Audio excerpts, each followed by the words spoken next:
The old building that was Puzzle's Lounge at 426 North Front Street looks tired. Torn black awning, missing green shutters, an overgrown yard, a rusted iron gate. Just another address on a map, apartments on the second floor and third floor, an abandoned business at ground level. There's no hint of what happened 10 years earlier, no sign of the bloody gun and hatchet attack that shook the city 10 years ago, no sign of the tearful vigils outside that would shape the lives of many people in the city.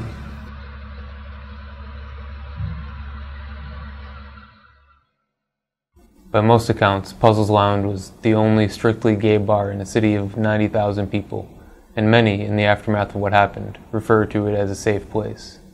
I mean, I couldn't recall any calls for service at Puzzles. It was low key. Nothing happens in the place. Everybody minds their own business and do whatever they want to do and stuff like that. We never. It wasn't a bar, a rowdy bar. We had fights. We had some other bars where always having some fights and what have you. But this did. I think if you ever go back and look at probably 1 or 2 calls for service they had in 5 years or 6 years, whatever it was. It was nothing. It was. I didn't even think about it. But on that night, everything changed. Live from Fox Providence, this is Eyewitness News First on Fox Providence. Coverage you can count on.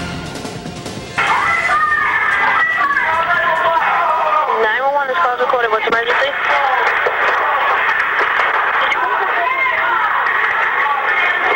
Yeah. Sounds like a fight.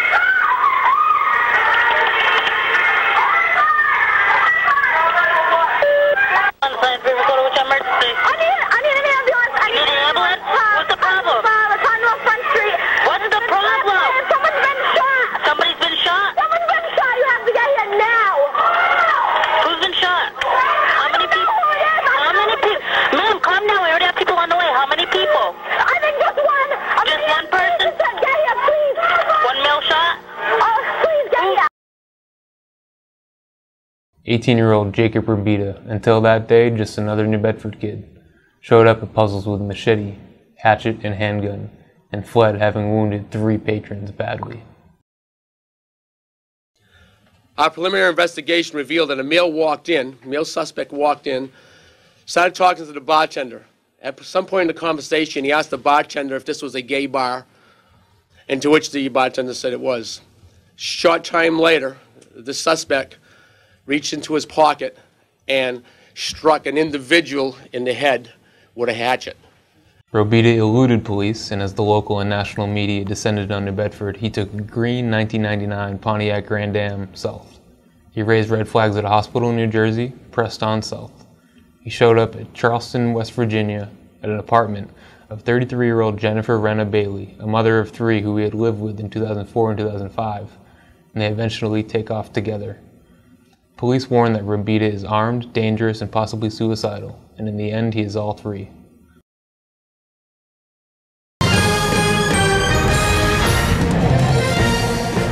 A nationwide manhunt for Jacob Robita comes to a bloody end in Arkansas. The suspect in the New Bedford gay bar attack kills a police officer and a friend before losing his own life in a hail of bullets. A documentary released in 2013, Puzzles, When Hate Comes to Town, spends much of its 50 minutes exploring who Jacob Robita was as a person. Friends talk about the pressure of living in a tough part of the city, and one sad-eyed girl says, "I thought it was a phase." His affinity for the band Insane Clown Posse is in the spotlight. Their Wikipedia entry has a prominent section about Robita. He liked violent music.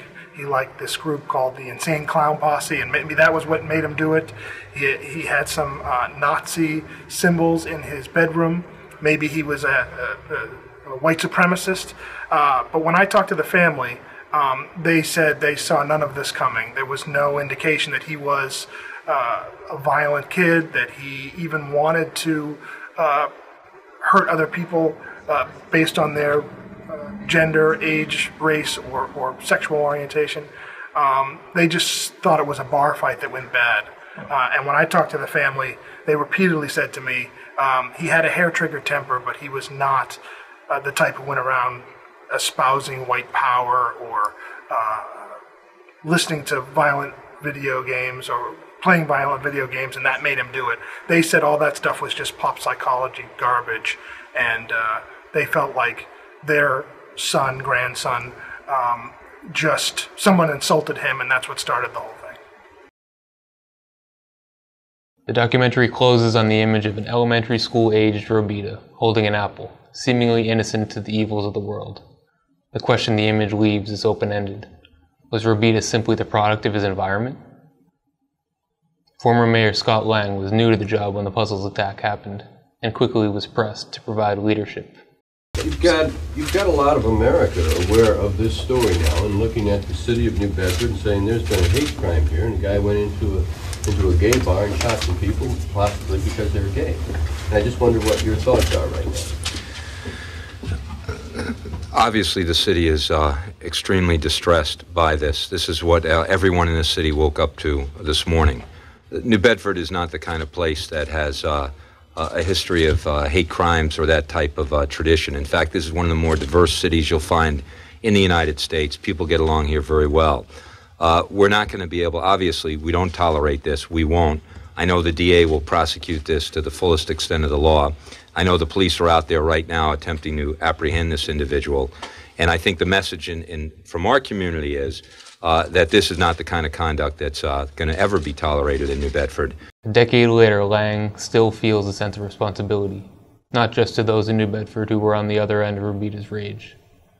We did not want to be defined as a city that was not completely open, tolerant, very, very inclusive, the kind of city that you would want people to come and want to come to live, work, raise a family. So during this period of time, after the event, meaning the crime event and the apprehension, and then the terrible consequences of all this were done, we then began talking about, well, how does this impact the city and what should we be looking for? And this was obviously a troubled youth who was completely under the radar. How can you have a kid who was in the high school, who was in a police cadet type of a training, for a citizen's amateur police school, whatever, to have this kid then be filled with such hate and rage and violence that he would perpetrate this attack on his fellow citizens, on human beings.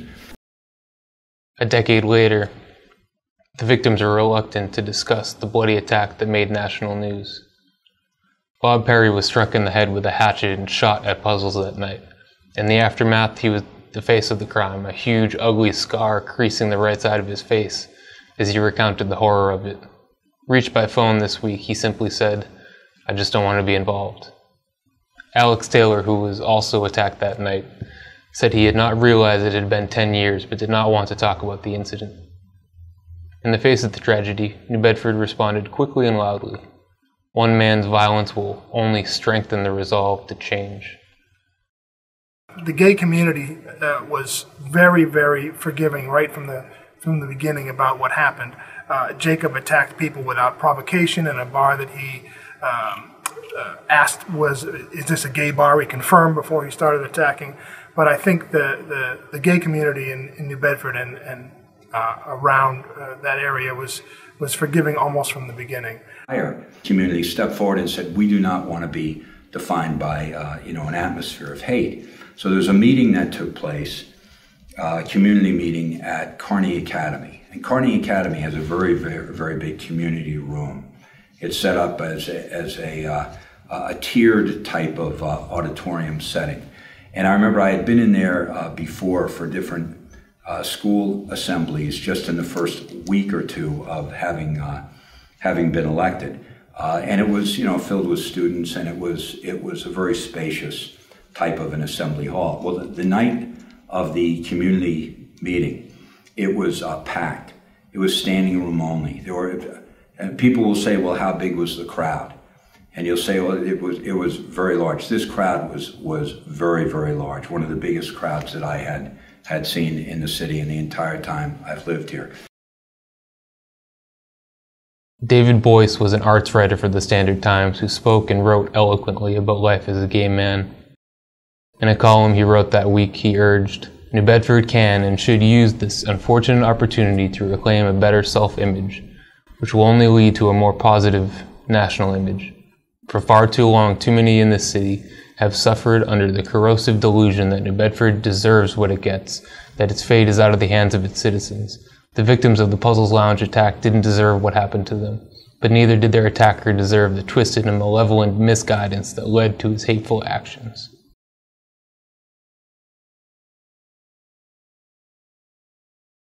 Current Mayor John Mitchell presides over a different New Bedford, in a different world. Buzzwords like tolerance have been replaced with firmer versions like acceptance.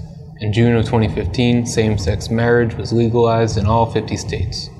Unfortunately, it's also a world where stories like puzzles have become too common. There have been a succession of Jacob Robidas, and the body counts are rising.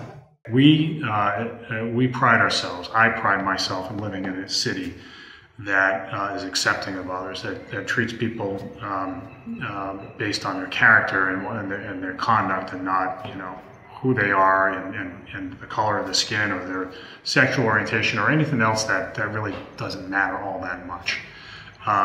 So the Puzzles event was, to my mind, an aberration in a city that has an ethos of tolerance. This was an act of somebody who had some complicated issues in his life and acted out in a way that could have materialized just about anywhere in America. And that's not to minimize it, it's to say that no community is perfect. As much as we have distinguished ourselves as a tolerant place, bad things can happen, intolerant acts can still happen. New Bedford was not forever changed by the Puzzles attacks, nor is the LGBTQ community defined by them. In the end, it's the resilience that matters, and the idea that there is always good that can come from bad. Having lived through what I lived through, a near-death experience, I have a new outlook on life. Be nice, appreciate what you have, and the number one thing, be honest. No more secrets. I lived secrets for over 50 years. I fully came out to my family and friends really when this happened, but it was all over the course of a few months in 2005. And for the rest of my life, it's going to be 100% honesty and no more secrets.